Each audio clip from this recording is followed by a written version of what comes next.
DOD, look at the Central Intelligence Agency, look what they're calling for. Our professionals in uniform, some of the best and brightest in this nation, are calling for dramatic increases in renewable energy.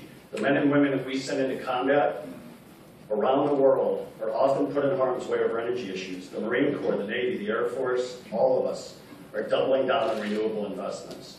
It's because the CIA and the DOD clearly articulate climate change and energy policy as two of the most significant risks facing this nation.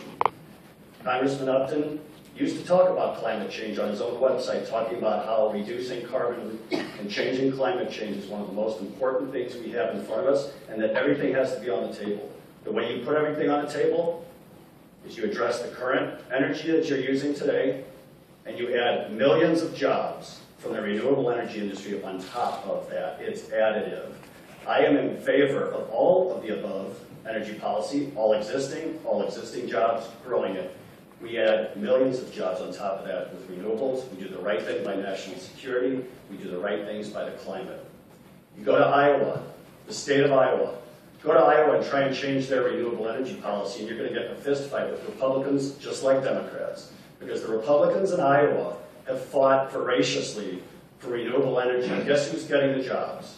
Guess who's getting the dynamic businesses that are going to take us into the future? It's a state like Iowa. Michigan should own the manufacturing and installation of renewable energy. It's a security issue, it's a climate issue, it's a jobs issue, and we should own it all, and it should start right here in the 6th District of Michigan. On fracking, am I out of time? No. Mr. Upton. We need an all-of-the-above energy plan, and frankly, we need a North American energy independence plan. That's going to create a lot of jobs that we need, help the businesses that we want, the families that we want to keep with good jobs here. What does all of the above mean?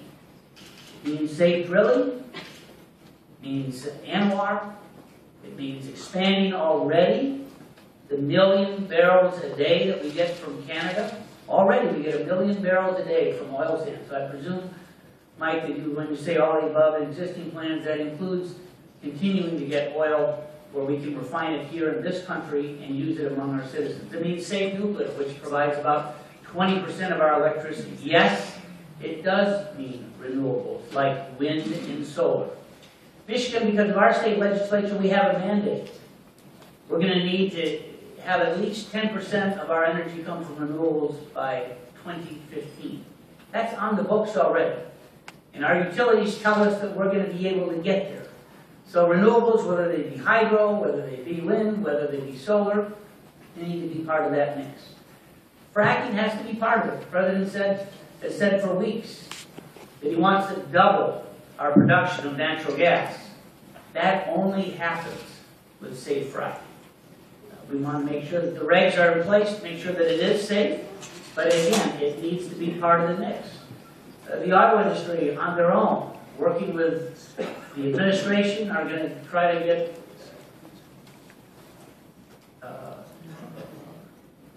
mileage requirements up to 54 miles per gallon by the year 2025. That's a good thing, if we can afford it. But again, to have an all-of-the-above energy policy, it's all going to be part of the mix. We're on the road to do that. We want to make sure that we can get there. But to say no to any form of energy when we're so abundant, it would be the wrong answer. Thank you. Mr. O'Brien, 1 minute. Yes, so safe fracking at this moment in time could be an oxymoron. I don't know, I'm not a scientist. I will say that we, folks in Congress, President Bush created what's called the Halliburton loophole, which allows gas companies to frack with no disclosure whatsoever of what the chemicals are. I have a belief that you use best practices in any business environment, and I have a belief that whether it's food safety, aviation safety, road safety, you make sure that you understand the components, chemicals, and things that are used in those products. Until people are willing to say, here's what those chemicals are, I don't understand why we have to use them. As far as other and all of the above and policy and actual votes, Congressman, I have a hard time with one of your major tenants. You're talking about no more war on coal, no more war on cylinder. Where are the bold policies as chairman? Thank you. Mr. Upton. Well, we've had more than 100,000 wells in this country fracked over the last 40 or 50 years. It is the only way that we're going to extrude it. Natural gas from the ground, and of course, as we believe most of us believe in supply and demand, that increased supply has brought the price down on natural gas, which has allowed those industries to compete as they produce power and product for a number of our vehicles to actually be able to use.